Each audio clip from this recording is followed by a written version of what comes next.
ఓం శ్రీ మాత్రే నమః. అందరికీ నమస్కారం అండి. మీనరాశి వారికి జూలై 18వ తేదీ రాశి ఫలితాల ప్రకారం వారికి ఖచ్చితంగా జరిగేది ఇదేనండి. రాశి వారు కనుక ఇప్పుడే కనుక మన ఛానల్ని కొత్తగా చూస్తున్నట్లయితే దయచేసి మన ఛానల్ని సబ్స్క్రైబ్ చేసుకొని ఈ వీడియో మీకు నచ్చినట్లయితే లైక్ చేసి ఓం శ్రీ మాత్రే నమః అని కామెంట్ చేయడం మాత్రం మర్చిపోకండి. ఈ రోజు ఈ రాశి వారికి చాలా విశేషమైనటువంటి రోజు అండి. ఈ రోజు పాటించవలసినటువంటి ఒక చిన్న పూజ పరిహారం గురించి చెప్తానండి. తప్పకుండా ఈ వీడియోని ఎక్కడ కూడా స్కిప్ చేయకుండా చివరి వరకు చూడండి. శ్రీ సమ్మక్క సారక్క జ్యోతిష్యాలయం గురువు గారు విజయరాజు గారండి. ముఖం చూసి లేదా చేయి చూసి ఫోన్ కలదారని జాతకం చెప్పబడును. గురుగారి ఫోన్ నెంబర్ వచ్చేసి 9100263308 అండి. ప్రేమ సమస్యలు, వ్యాపార సమస్యలు, రాజకీయ సమస్యలు, అత్తగొడల సమస్యలు, హస్తగతాలు, అప్పుల బాధలు ఇలా ఏ సమస్యలకైనా ఈ గురువు గారు చాలా చక్కటి పరిష్కారాలు చెప్తారండి. గుప్త నిధులు, చెడు ప్రయోగాలు కూడా చేయబడును.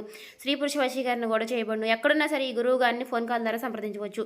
అన్ని విషయాలు మనకు ఫోన్లోనే 100% ఖచ్చితంగా క్లారిటీగా చెప్తారండి. చాలా నమ్మకదగ్గమైన గురువు గారండి. చెప్పినట్టుగా జరుగుతుంది. మీకు నమ్మకం ఉంటేనే ఈ గురువు గారిని సంప్రదించి చూడండి. మీరు అనుకున్న విషయాలన్నిటికీ ఫలితాలు అనేవి లభిస్తాయండి. మీరు ఎందుకు భద్రశత్రువులుగా మారి విడిపోయేటటువంటి డెసిషన్ తీసుకోవడానికి కారణం ఏమిటి అనే అంశాలపై పూర్తి వివరణ తెలుసుకునే అవకాశం అయితే చూద్దాం. చెప్పాలంటే మీరు ఎవరినైనా ప్రేమిస్తే లేదా ఒక బంధాన్ని నమ్మితే మీ సర్వస్వాన్ని కూడా తారపోసే విధంగా మీరు అభిమానాన్ని పెంచుకుంటారు.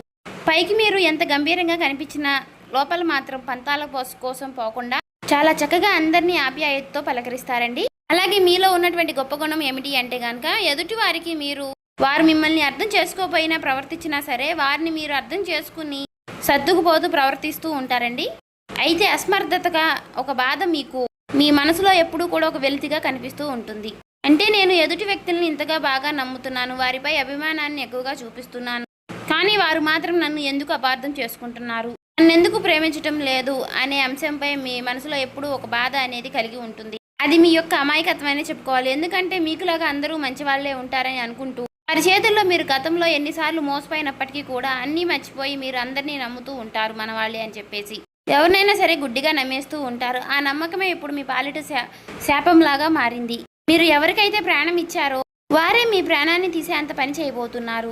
ముఖ్యంగా ఈ బంధం ఒక రోజులో దూరం కావడం లేదు. గత కొన్ని నెలలుగా, కొన్ని సంవత్సరాలుగా ఆ పొరపాట్లు, ఆ క్షణం మీకు కొన్ని వస్తూనే ఉన్నాయండి.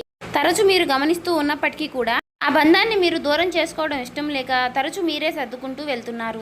అయితే సర్దుబాటు చేసుకుంటూ వస్తున్నప్పటికీ కూడా ఈ రోజు కాకపోయినా ఏదో ఒక రోజు ఆ బంధం అనేది మీ నుండి దూరం అవడం అనేది ఖాయమండి. అంటే మీ ప్రేమను అర్థం చేసుకోవడం లేదు అనేటటువంటి ఒక భావన మీ మనసును చాలా నిరాశకు నెట్టివేయడం, అలాగే మీ విలువను కూడా మీరు తగ్గించుకుంటూ ప్రతి ఒక్క మీ గురించి తెలిసిన వారికి మీరు విషయాలు మీ ఇంట్లో కుటుంబ సభ్యులకి సంబంధించినటువంటి విషయాలు మీ మనసులో మీరే చాలా నలిగిపోతూ వస్తున్నారండి.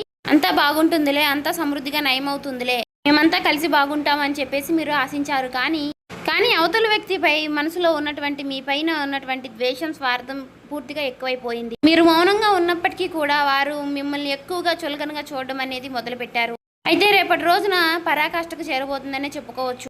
ఎందుకంటే ఈ రోజు ఆ షాకింగ్ క్లైమాక్స్ ఏదైతే ఉందో అది ఇప్పుడు మనం పూర్తిగా తెలుసుకుందామండి. ఈ రోజు 8 గంటల 10 నిమిషాల లోపు ఆ బంధం మీ నుండి ఎలా దూరం అవుతుంది అంటే ఇది మీరు ఊహించని విధంగా ఒక ట్విస్ట్ లాగా జరుగుతుంది. అంటే మీ యొక్క ఆత్మమిత్రులు ఎవరైనా కావచ్చు, మీకు బాగా తెలిసినటువంటి ఒక స్నేహితుడు, ఒక స్నేహితురాలు, అలాగే మీరు ఇన్నాళ్లుగా మీరు ఆరాధిస్తున్నటువంటి ఒక ప్రేమ బంధం కూడా కావచ్చండి.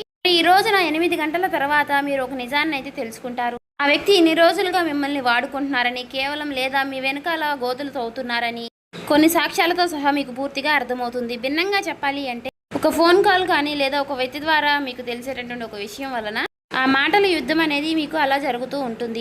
ఆ వాదన మీకు ఇంకా ఎలా ఎక్కువైపోతుంది అంటే ఇకపై మీ ముఖం నాకు చూపించవద్దు అనే స్థాయికి వెళుతుంది. ఇలా మీరు ఒకరికొకరు అనుకుంటూ పూర్తిగా ఆ బంధానికి స్వస్తి పలికేలాగా ఉంటుంది. మరి 8 గంటల 15 నిమిషాల తర్వాత మీ జీవితంలో ఇది ఒక చేదు జ్ఞాపకం లాగా కూడా మిగిలవచ్చు.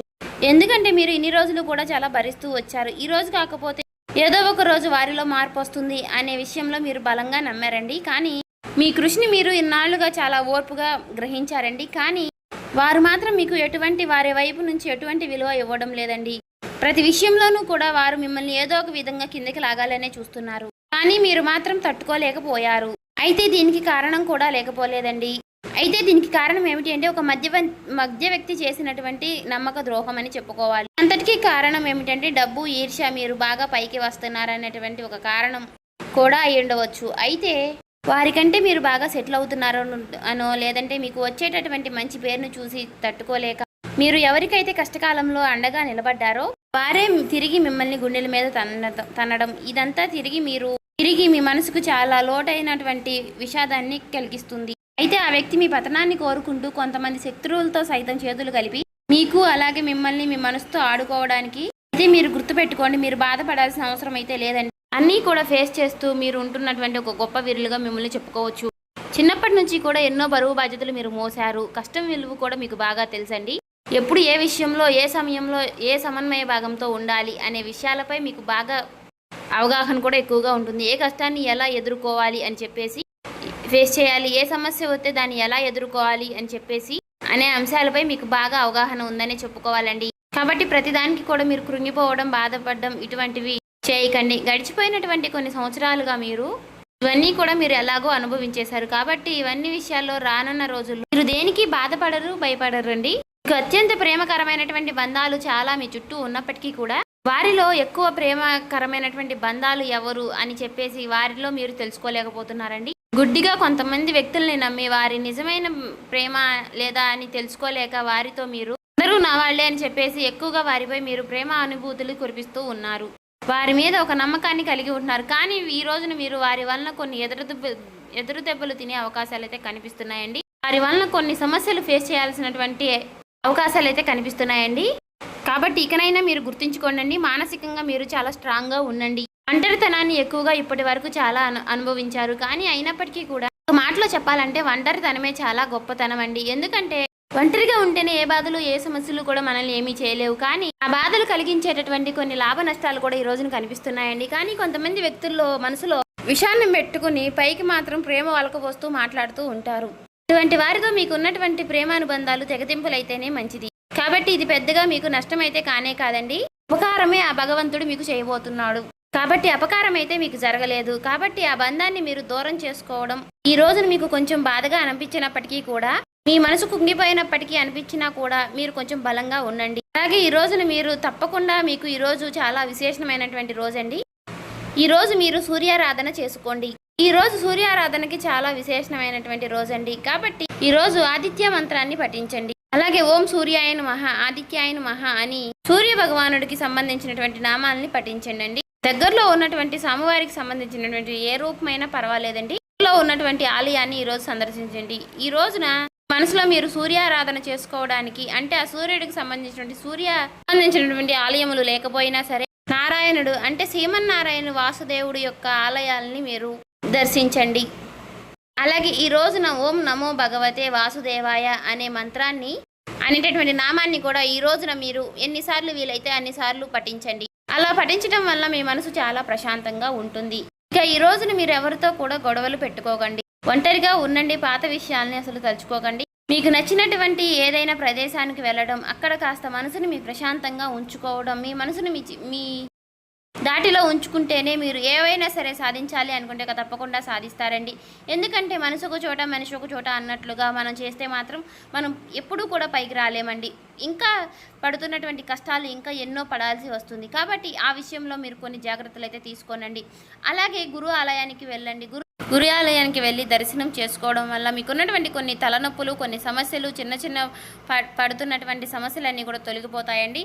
అలాగే రేపటి రోజున మీరు వీలైనన్నిసార్లు ఓం నమ శివాయ అనే మంత్రాన్ని కూడా మనసులో జపిస్తూ ఉండండి. మీకు సాయంత్రం సమయంలో సంధ్యావేళలో లక్ష్మీదేవికి ఉప్పుదీపం పెట్టడం వల్ల కూడా మీకు ఉన్నటువంటి కొన్ని సమస్యలు తొలగిపోతాయి. డబ్బులో ఉన్నటువంటి సమస్యలన్నీ తొలగిపోతాయి. లక్ష్మీదేవి యొక్క రాక అనేది జరుగుతుంది.